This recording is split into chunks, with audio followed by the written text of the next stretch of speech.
Hi, welcome to Digging for Truth, presented by Associates for Biblical Research. I'm your host, Henry Smith. Today, I'm very pleased to welcome archaeologist Dr. Titus Kennedy back to the program for a new two-part episode. Titus, good to have you back on the show, my man. Great to see you. Hey Henry, thanks for having me. It's good to be here again. Very, very happy to have you back on the show. Appreciate all the work you do as an archaeologist, not only committed to that, but committed to the reliability of Scripture. Now, today our subject matter, Titus, so we're going to be talking about the city of Zoar, and probably most people in the audience might be saying, well, I've never heard of that before. Why is that important? But once we tell them that it's very closely connected to the sin cities of Sodom and Gomorrah, that will be much more familiar to them. So let's start laying it out a little bit. We'll start with the story of the city of Zoar and why it's important. There's a lot to say about that, and so I'll let you get the ball rolling. Sure. So the first time that we see Zoar mentioned is in Genesis chapter 13, and this is the time of Abraham and Lot, and also the time, as you mentioned, of the story of Sodom and Gomorrah. So Zoar is associated with those two sites, as well as two lesser known sites, Admah and Zeboim, and that comprised these 5 cities of the plain. Zoar is mentioned last. It also goes by the name Bela, and it seems to have been the smallest or least important of those 5 cities. But it plays a large role in the story of Abraham and Lot, because when Sodom and Gomorrah, the other 2 cities, are going to be destroyed, Zoar is the one of the 5 that is not destroyed, and that's where Lot flees to. He goes down to Zoar initially, to the south, and then he goes up into the mountains to the east into a cave near Zoar. So there are a couple really important locations. One, the city of Zoar, and then 2, this Lot cave, the cave of Saint Lot, as it came to be called later. And all these are associated with the story of Sodom and Gomorrah. So a pretty important overall narrative in the Bible, really well known. It's just that the name of the city, Zoar, might not be familiar to a lot of people. Yeah, the other two too, Admah and Zeboim, are also sort of like they're not afterthoughts in the text, but they are not like a sort of our knowledge of them or references like in the New Testament. You know, they don't get mentioned as much. We should talk a little bit about kind of the way that these are necessarily bound together in the way the biblical story is, particularly here in Genesis. Talk about, you know, the cities of the plain, which is what they're described of. Give us a little bit more about how they're interconnected. Sure. So we see in Genesis 13:10, for instance, it says, Lot lifted up his eyes and saw all the valley of the Jordan, that it was well watered everywhere, before the Lord destroyed Sodom and Gomorrah, like the garden of the Lord, like the land of Egypt, as you go to Zoar. And so we see the connection between Zoar and Sodom and Gomorrah. We see it's in the Jordan Valley, and it says it's well watered everywhere. So there's some kind of water source. We see geographically that there are actually rivers or streams, wadis as they are called now.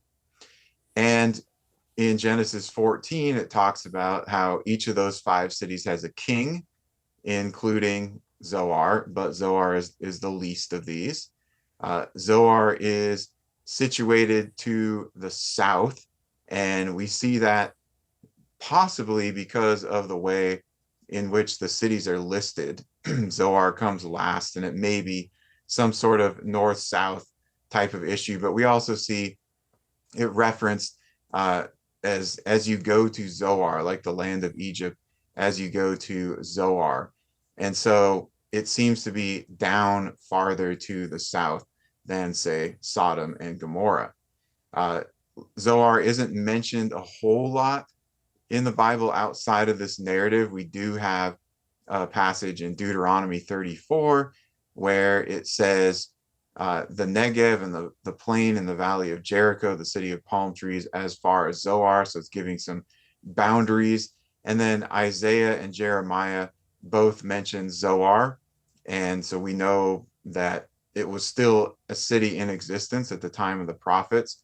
Might also be referenced in the book of Kings. So it's continuously occupied, and that really sets it apart from Sodom, Gomorrah, Admon, Zeboim, that were all destroyed. And then we see Sodom and Gomorrah, especially Sodom, referenced later on in the New Testament by Jesus as an example of a city that has lain destroyed and unoccupied, whereas we see Zoar continues to live on.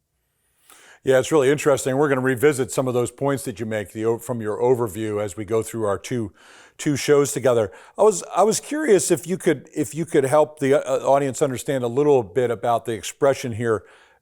His moved his tent as far as Sodom. What do we understand that to mean? We don't live in that kind of society, sort of a nomadic kind of culture, right? It's very foreign to us. Maybe give a little description of what's in the background of that expression. Sure. So they were not sedentary at this time. They weren't living in a city or even a town, so they hadn't established a home base. And they're planting their tent somewhere and they're moving seasonally. So if you're looking at the weather, for example, that's going to be a major influencer there. Then when it's too hot or too cold, you're going to pick up your tent and move to a new location. And Abraham is bringing with him quite a few people as well as animals. So they're able to be sort of like a nomadic or semi-nomadic pastoralists, and they can move around based on what they need as far as weather and food sources for their animals, water sources for themselves as well. And it wasn't it wasn't until much later that Abraham became more sedentary. So back at this time, he's still moving around the area. Yeah, that's good. The question of the Jordan Valley reference too is one that's a matter of dispute. The extent of the Jordan Valley, the area you're talking about, is down along the southeastern part of the Dead Sea. Some scholars have limited that Jordan Valley to sort of end at the top of the Dead Sea. What is your assessment of that? Is that a requirement from the text? Is it more ambiguous than that? What do you make of that? So this is one reason why Zoar is very important, not just in terms of what can we find out about the context of this biblical narrative by looking at the archaeology of Zoar, but also how it helps us to situate these other famous cities, Sodom and Gomorrah, because we know where Zoar is still. It's definitively established because it was never lost to history. We have it Right. on ancient maps. We have it in many ancient sources. And so this can help us with that issue of what is the Jordan Valley considered? You know, what is Genesis 13:10 through 12, for example, talking about? And we have this Hebrew word kikar, which in many of the translations is rendered as valley. So that works fine. It's a more general term referring to something that is round or is oval. And so it can be applied to a lot of different things. It can be a loaf of bread. It can be some silver. It can be another geographic feature that is round. It's even applied in the text to the area encircling Jerusalem. So it's just this region, and we look at the Dead Sea and the Jordan River, and we see, okay, this is more oval than round here, but it is elsewhere called a valley. And so we look at the geography of it, and it is a valley. The Dead Sea is low. You have Very. mountains on either side, so it fits the idea of a valley, and that valley extends all the way south to where Zoar is, and then it opens up. Excellent. Well, that's a good introduction, Titus, kind of lay the groundwork, and we'll be revisiting many of those points as we walk through the show together. But we're going to go to a break, and we'll be right back after this message.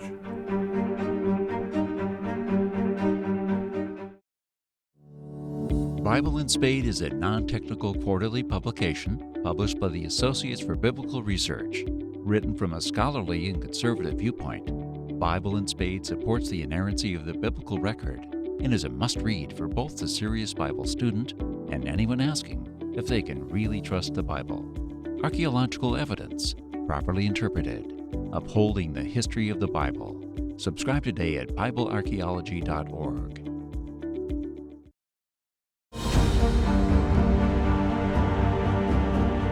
Hi, welcome back to Digging for Truth. I'm here with Dr. Titus Kennedy. He's an archaeologist, a friend of the ABR ministry, and we're exploring the question of the location of Zoar and its relation to the sin cities of Sodom and Gomorrah. Very important discussion. Titus, we were talking a little bit about this designation that Zoar is in the Jordan Valley, at least in terms of like the ESV translates it, as valley. So it seems to be if you can identify Zoar definitively, you can claim that the southern part of the Dead Sea is necessarily included in this designation. It's kind of an interesting way of looking at it. But I also wanted to ask about Genesis 14, the coalition of kings that are reported there, and the Abrahamic narrative related to that and related to Zoar. Tell us a little bit about that and its importance in this discussion. Yeah, I think the main takeaway from that is that we see connections with outside regions. So it tells about the importance of Sodom and Gomorrah. It also tells about their kind of geographic location at somewhat of a crossroads. And it gives us some insight into the geopolitical conditions of the time. But if we look at those names, and there have been various theories about making identifications with known historical kings, but what we do see is that we have some kings that apparently are located in Mesopotamia, or based in Mesopotamia when we're looking at Genesis 14 there, like Sumeria and Elam, and possibly Anatolia to the north. And so we've got some connection with Mesopotamia. Now it's a hostile one at this point, but there's transportation going on, probably trade. And we do actually see this reflected in some of the discoveries from these Bronze Age cities on the eastern side of the Dead Sea. We see some Mesopotamian material that's been found. And so we have a little bit of connection between the text and what's been excavated just in this passage talking about those kings. Yeah, and a little bit later we're going to talk about some of the archaeology that shows those connections once we start talking about the different cities. And you've mentioned this in numerous interviews and also in your book, which I'll mention soon. I do want to go to the narrative of Genesis 19 a little bit. You know, it's interesting, as I was looking at this, how specific the description of Zoar is. For example, in verse 20, Genesis 19, verse 20, behold, this city is near enough to flee to, and it is a little one. Isn't that interesting how detailed of a description that is? And so when we're looking to identify Zoar, this is helpful. Maybe give us some commentary on that. Yeah, this helps us to identify the city and its location. So you said it's close to where Sodom is. So Lot is living in Sodom, and then he flees to Zoar, and it's close enough that he can get there overnight.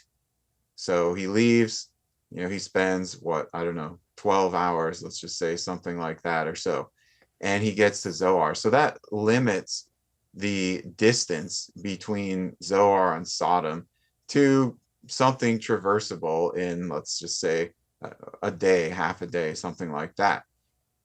And so when we look at the candidate sites for these different ancient cities, we've got to take that into account.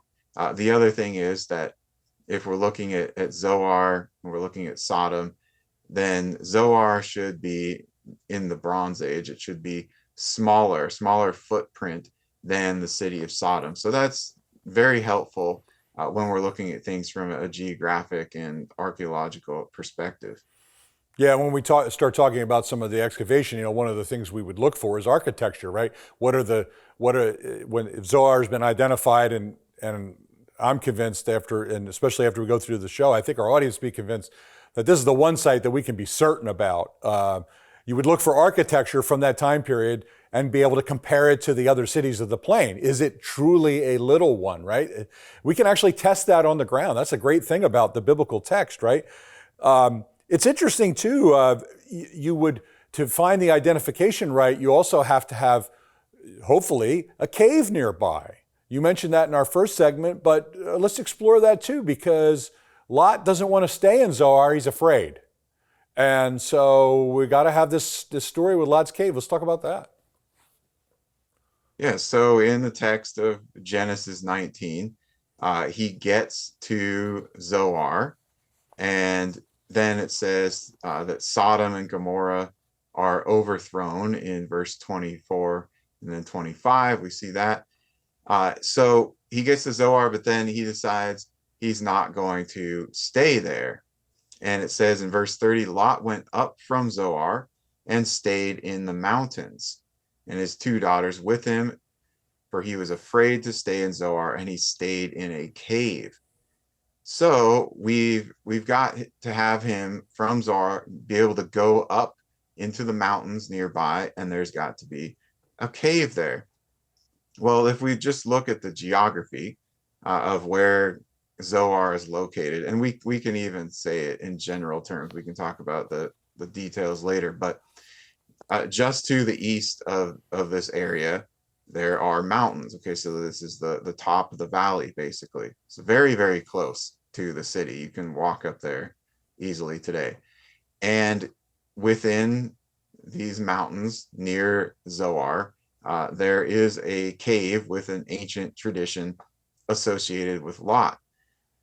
This is a really interesting site to me because it's another one of these early Byzantine sites where they put a historically commemorative church there to preserve and help people remember the location of a significant biblical event.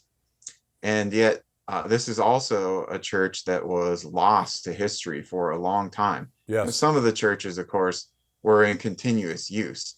And people always knew where they were, things like Church of the Nativity, Church of the Holy Sepulchre, and so on. But this one was not. It was rediscovered by Dino Politis, and they excavated this site. And what they found was, I think, pretty astonishing. So first of all, we've got an early Byzantine church there. And it was confirmed as associated with Lot because of multiple inscriptions from the time that the church was constructed. And so we know that the Byzantines were thinking this was Lot. It's not just some theory. His name is attached to it. And in the back of the church, there is a cave. Now, it's not just any cave, though, because as they excavated that, they found pottery from the early Bronze Age and the beginning of the Middle Bronze Age. And then it ceased to be used for millennia. And so it fits the correct time as a cave in use during the life of Lot. And it's got this ancient tradition associated with it. Now, we can't say for sure that it is the place, Sure. but it certainly fits things as far as the geography and the chronology and the tradition. It certainly does. Well, we're going to take a break, Titus, and we're going to continue thinking of going through some of that right after this message. Digging for Truth is produced and recorded in the studios of Lighthouse TV. Positively different.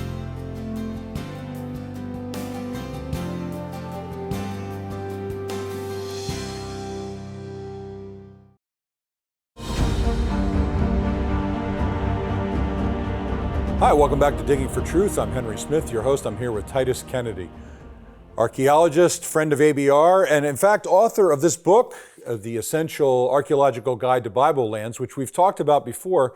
And in this book, Titus has a discussion about the location of Zoar and Sodom and Gomorrah. I want to encourage you to pick up a copy of that. All right, Titus, we were talking about Lot's Cave in that Byzantine church. This is one of many pieces of evidence that really point us to the location of Zoar, which then is really, in a way, the key to unlocking the whole mystery of where Sodom and Gomorrah and the cities of the plain are. Let's talk about some more evidence. What else you got for us? All right. Yeah, absolutely. I think this cave is not only very interesting, but as you said, it seems to point to a general location of Zoar. So if this is the cave of St. Lot, or if it's even located near Zoar, which again wasn't abandoned in antiquity, then we would expect the city of Zoar to be located somewhere near there. Well, we can go to numerous ancient sources to find the approximate location of Zoar. And if we kind of work our way backwards, maybe starting with the Byzantine period, well, we've got a very important map called the Babadra map, and it shows all sorts of ancient cities and biblical locations in the Holy Land. This map was made about 542 AD, and it's in the Church of St. George in Babadra, Jordan.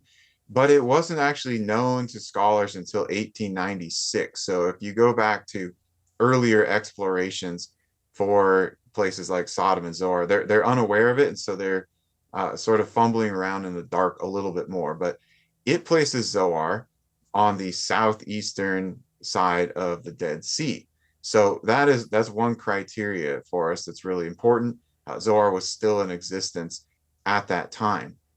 Now, also during this period, the 6th century and the 5th century BC, AD, excuse me, Zoar is mentioned by a Byzantine chronicler, and he talks about its fort. Okay, so we know it's still in existence at the time of the Babadra map. Pilgrims as well mentioned at this time.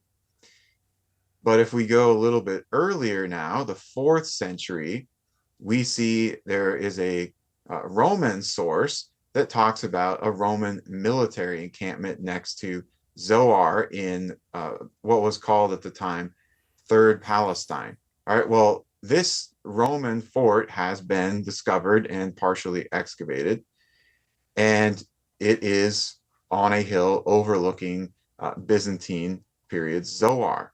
Right, so we're getting some connections now between the text, geography, and archaeology. Also, right around this area, there are a lot of Byzantine period tombstones that have been connected to military officers. So they were serving at that Roman military camp. The famous pilgrim Agaria talks about Zoar. She actually mentions the bishopric of Zoar, and this is 380 AD. Okay, so we know that Zoar was important. We know that it was a center of Christianity that had a bishop. And in fact, at the site, or the cemetery for the site, there was a tombstone found with a Greek inscription for a bishop named Apsis, and it was dated to 369, so just before Agaria talks about this. All right, that's another thing connecting to Zoar. Excellent. A little bit earlier, Eusebius, he discusses it. So does Jerome, and then we've got 2nd century sources, Ptolemy, we've got 1st century Josephus. We can talk about those as well. Yeah, that's a very helpful list. So these are not just sort of what you would say are Christian sources, although that's primarily what we have, like the Byzantine church is obviously a Christian tradition, right? But also the Roman one was really intriguing to me, and Josephus, because they don't have, maybe you would call the Romans a hostile witness, if you want to say it that way. They don't have any reason to identify it as Zoar, and there they are calling it Zoar, right? Really, really interesting stuff. I think one of the things that I appreciate about what you've done with surveying this evidence is sort of like putting all the pieces together of the puzzle, right? If you're trying to solve, make a forensic investigation, go back, where is Zoar? Well, this is how you do it, right? You walk your way through the source material. let's go back to Lot's Cave for just a moment. We got a couple more minutes in this episode, and then we'll pick it up in our next one. Talk about that occupation in the cave, that continuous occupation going all the way back to the time of Abraham, and your assessment of that.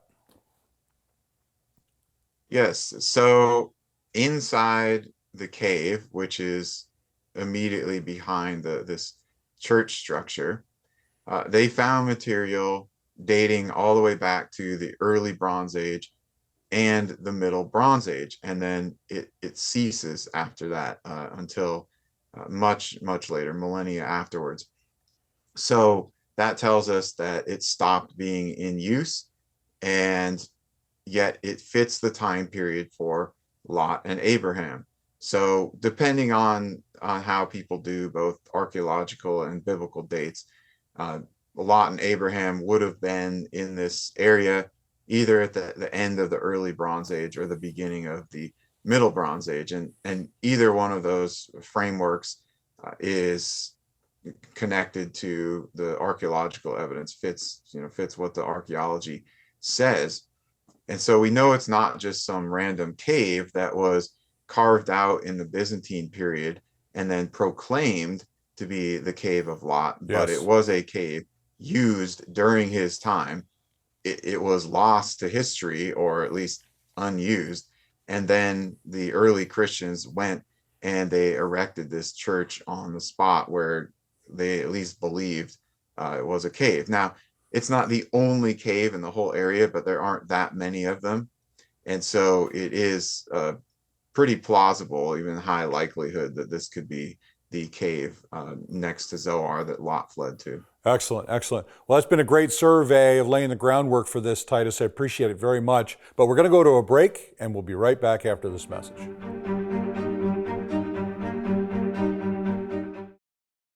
Watch Lighthouse TV wherever you go. Available on Roku, Amazon Fire TV, and Apple TV. Search Lighthouse TV online on your streaming device, or go to our website, lighthousetv.org, for more information. Hi, welcome back to Digging for Truth. I'm here with Dr. Titus Kennedy. He's an archaeologist, a friend of the ABR ministry, and we're exploring the question of the location of Zoar and its relation to the sin cities of Sodom and Gomorrah. Very important discussion. Titus, we were talking about, in our last segment, about evidence for the location, ancient sources that point to Zoar, and you did a survey kind of some evidence, but you wanted to revisit a little bit of that, a couple of quotes, give a little more meat on the bones, as it were. Sure. So we talked about the Cave of Lot, that archaeological site, which also appears on the Madaba map. Talked about Zoar appearing on the Madaba map on the southeastern side of the Dead Sea. And then I mentioned some sources that tell us about the continuous occupation of Zoar from the 1st through the 6th century, so stretching from Josephus to the Madaba map, Stephen of Byzantium. But I think there's also helpful information within some of these sources as far as the geographic specifics. For example, we have from Eusebius, he says that Zoar was at the southeastern side of the Dead Sea in his Onomasticon, and so did Jerome soon after. Okay, so they're agreeing with the Madaba map. If we go to Ptolemy in the 2nd century, he places it inside the province of Arabia Petraea. All right, gives us a little bit of information. At least we know it's the same Zoar we're talking about. But if we go all the way back to the 1st century with Josephus, he says some interesting things here. He says that the Dead Sea extended as far as Zoar of Arabia. And so we understand then that Zoar is at the southern end of the Dead Sea. So all of these sources, if they're giving some geography on them, and there are some that don't, like the Babadra papyri just tells us Zoar existed in the early 2nd century, but they're all pointing to the southeastern side of the Dead Sea, the maps, the ancient sources, and so on. And so that then allowed archaeologists to go out and look for the site, see if they could identify where is Zoar located. In the previous episode, we talked about that Roman fort that's mentioned in the 4th and 5th century, but it's also been discovered and excavated, and it's right by the site of what we would call Zoar today. So a lot of evidence all connecting together and pointing to the same spot. Yeah, that's a good survey. So now our audience, no doubt, has noticed that it says that you've been working at the Zoar excavation. So I'm sure that they want to hear about, okay, what specifics do we have thus far, previous excavations, your experience? Tell us about that. So this site is in the Safi area. So there's a village today of Safi. It's nearby the site. The cave of Saint Lot is really close there. But then there's this Roman fort that we mentioned. And next to that, there is Byzantine Zoar. These excavations are fairly recent as far as archaeology goes. You know, they're 30 years old. Some of the earliest explorations 3 decades ago. And Dino Politis was the one who started work on this. He was the same archaeologist who found the cave of St. Lot and excavated that. So we joined up with him recently, and I was serving as the field director for all the archaeological supervisors there. And we're trying to uncover more of this city of Zoar and also see where is the Old Testament city of Zoar. Answer the question, is it directly under Byzantine, Roman Zoar, or is it next to it? And so we get to the site and we're digging. And of course, we're finding more and more Byzantine material. It's very obvious that this was the site of Zoar on the Madba map in many of those sources that I just referenced, like Josephus and Agaria and so forth. So we know we're in the right spot, and Zoar was continuously inhabited. We know it was an important early Christian city because of the tombstones discovered there, such as for the bishop, and the massive churches. So far, there are 2 large churches that have been partially excavated. We don't know if there is maybe another one, but it's certainly a significant Christian city at that period. So as we dig under, we are looking for architecture from the earlier periods. Now we already know that there is material there from earlier periods, from the Iron Age and from the Bronze Age. So there were people living there at this time that the Bible talks about Zoar, whether we're looking at Isaiah and Jeremiah or if we're looking at Genesis. But the objective of this project, besides uncovering the Byzantine city, was to search for the earlier period. That's good stuff. So, of course, in if the older city is underneath the Byzantine material, it's going to take you several seasons of excavation to peel the layers back and get down to that. But at least we know from surface surveys that there's evidence of that earlier occupation that would fit the site.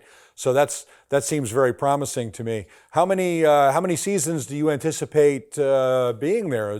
Will this be an ongoing project? It is an ongoing project. We don't know the number of seasons. That's really just going to depend on what's found and the permit, staff, funding, all those types of things. But we made significant progress this year. We actually dug in a couple of probes underneath the Byzantine city. We found some Nabatean habitation. So this could be called the Roman period in other places, but we're talking about the 1st century. So we know there was something there earlier on, say the time of the New Testament, the time of Jesus, and the time of the Herodian dynasty. And then underneath that, what we found was material, some pottery sherds from the Bronze Age. So again, we know there's habitation there, but there are some interesting observations. So there's a cemetery that was in use during the Bronze Age nearby this Byzantine city. Maybe we can call it Byzantine Roman, Byzantine Nabatean. And there are also indications of a Bronze Age settlement right next to that. So it's possible that the Old Testament city, so to speak, the Bronze Age city, was located adjacent to Byzantine and Roman Zoar. And the movement may have been because of the change in how the river, the stream, the Wadi was located. It's not a great distance, so they're almost right next to each other. But that is a good possibility, I think. Yeah, time will tell, I suppose. Just like every other archaeological excavation, like our work at Shiloh, it's year after year after year. You got to keep after it. Well, it sounds very very promising. Well, in our next segment, Titus, we're gonna turn our attention to the other cities, particularly ones that could be very much associated with Sodom and Gomorrah, and we'll do that right after this break.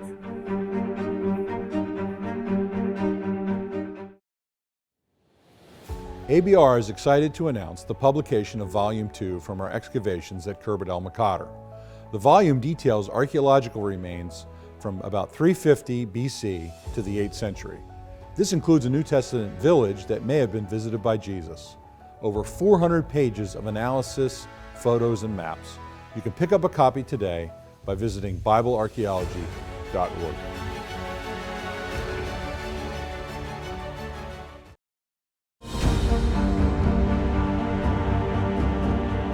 Hi, welcome back to Digging for Truth. I'm here with Dr. Titus Kennedy, a friend of the ABR ministry and archaeologist who's been digging at Zoar. Okay, Titus, no doubt our audience is interested in knowing, tell us now about the connection with Sodom and Gomorrah. We have 4 other sites that are nearby, relatively speaking, to Zoar, that seem to fit the picture that we're talking about here that's given in the Bible. But we want to unpack that a little bit. So we want to talk about the archaeology of that. I'll let you begin wherever you think it's best. Yeah, well, Genesis 14:2 is a key verse for this because it gives us all of the different cities. It names Sodom, Gomorrah, Admah, Zeboim, and Bela, that is Zoar. Okay, so it had 2 names. So that's the association there. It's put last. It is also called the smallest. And so we see as we read on, it's not destroyed, but the other 4 are. So if we're looking at the archaeology of these other 4 cities, they need to be close to Zoar. We talked about that previously. Lot goes there overnight from Sodom. So they've got to be within walking distance of several hours. And then they're going to be occupied in the early Bronze Age, maybe even the beginning of the Middle Bronze Age, and then they will be destroyed. And Sodom and Gomorrah are upheld as these examples of ruined cities that are never again occupied. So we shouldn't see any further occupation. Now, we do have some very good candidate sites for these other locations. Zoar, I think we can be very confident in where it is there in the Safi area. But as far as Sodom and Gomorrah, I think 2 pretty strong candidates that have been excavated. And then for Admah and Zeboim, we have good possibilities. And there have been some surveys done there. There's been a little bit of excavation in cemeteries, and then there's illegal digging there as well that has opened up some holes and trenches. So we've got a lot that we can look at. So let's take a look at, let's talk about Babadra a little bit, which many scholars have identified as Sodom, and to my thinking is a good candidate. What are the major features that we know about those from those excavations? Early 1970s, right? They were excavated. Yes, and even before that, there was work done. So you go all the way back to the 20s with Albright and Mallon, and they were doing surveys there. But they had extensive excavations, Roust and Schwab, and what they found, first of all, is that Babadra is one of 5 cities in this southeastern half of the Dead Sea where there's early bronze, beginning of middle bronze material. And it's the largest of all these. So Babadra seems to be the most important city in the area during this early Bronze Age. And then it is destroyed. It's a fiery destruction, and it's never again re-inhabited. And so we have some correlations there between the geography, the chronology, the occupational history, the type of destruction as well. Some really interesting things to look at. Yeah, the evidence for fire, and the point that one of the points that you make too is that the biblical text is pretty clear that Sodom is never occupied again, right? Peter says that it was burned to ashes and uses the word extinction in the ESV translation. That's very strong language, and we have other texts that refer to this. So if you're looking for a city that's not occupied after it's destroyed, this is a good candidate for it. If you've got later occupation, then it doesn't seem to fit what the biblical text is saying. Right. The prophets, again, Isaiah and Jeremiah, they talk about Sodom and Gomorrah, and they are upheld as examples of destroyed cities that are unoccupied. Jesus talks about this. And then, as you said, Peter. And so we see, in the Iron Age and in the first century that they're still unoccupied. And that is the case with Babadra. That's the case with Numayra, which has been put forth as the possible site of Gomorrah. And Numayra was also occupied in the early Bronze Age, maybe into the beginning of the Middle Bronze, destroyed by fire, and then unoccupied after that. Yeah, so talk a little bit about the cemeteries nearby. One of the interesting things is that some of these they're called charnel houses, right? Storage place for bones and dead bodies. They were burned in this event, which is not something you would expect from an invading army. Comment on that a little bit.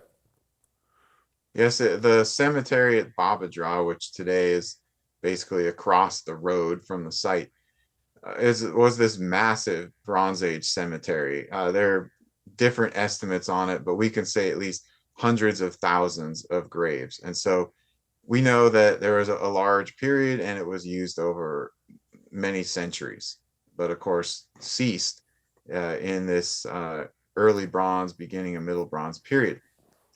But the charnel houses that you mentioned, so this was a type of burial, and what they found when they were excavating in the cemetery is that they were burned on the inside.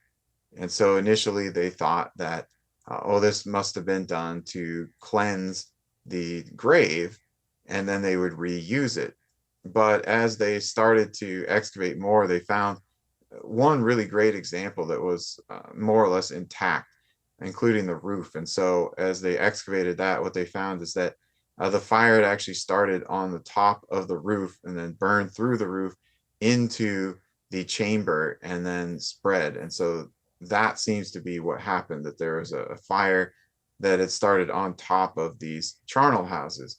And as you said, one, it'd be very strange for an army to bother going around to all these graves and burning them individually. But secondly, there's this fire from above that is coming down and destroying these graves, and that fits with the description that we see in Genesis about the destruction of Sodom.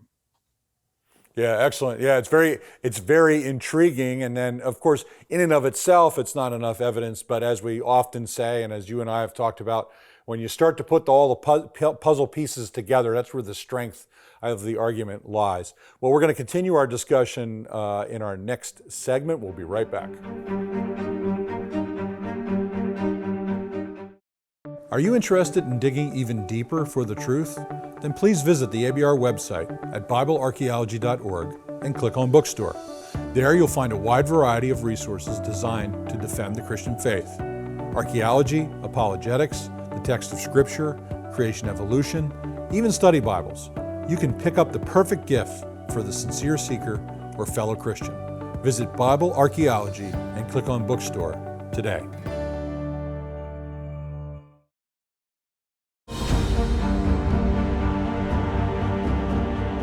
Hi, welcome back to Digging for Truth. I'm here with Titus Kennedy, friend of the ABR ministry, and we're discussing the location of the sin cities of Sodom and Gomorrah, and particularly Zoar. Okay, Titus, a lot of intriguing evidence. We talked about this fire seemingly burning these charnel houses from the top down, which is very intriguing at Babadra. But we also have Numayra, which many scholars have identified with Gomorrah. There seems to be a linguistic connection between the two words. Give us a little bit of some evidence from there as well. Yeah, you make a good point about the linguistic connection. And we often see this at ancient sites where their name in Arabic is very close to the ancient place name. And so just through language transition, it's been altered a little bit, but it has some name preservation. So I think that's something good to point out with Gomorrah and Numayra. But Numayra was destroyed in much of the same way that Babadra was. So this massive fire destruction destroys the city. In fact, the cemetery there as well. And then you see the skeletal remains, some of the human skeletal remains that were found at Numayra, in particular those that were preserved because they were sealed under a tower that collapsed on them. Now, we don't find a lot of intact human skeletons just lying around archaeological sites, usually going to be in sealed tombs. And part of the reason for that is because animals may come, take away the corpses, consume them, and also just weather and rot over time. So if you leave bones out exposed, they're not going to last for millennia. They've got to be covered. But we do have some indication that the people were there then in the city when it suffered this destruction and then abandoned again, just like Babadra, just like we would expect from Sodom and Gomorrah, abandoned and never again settled.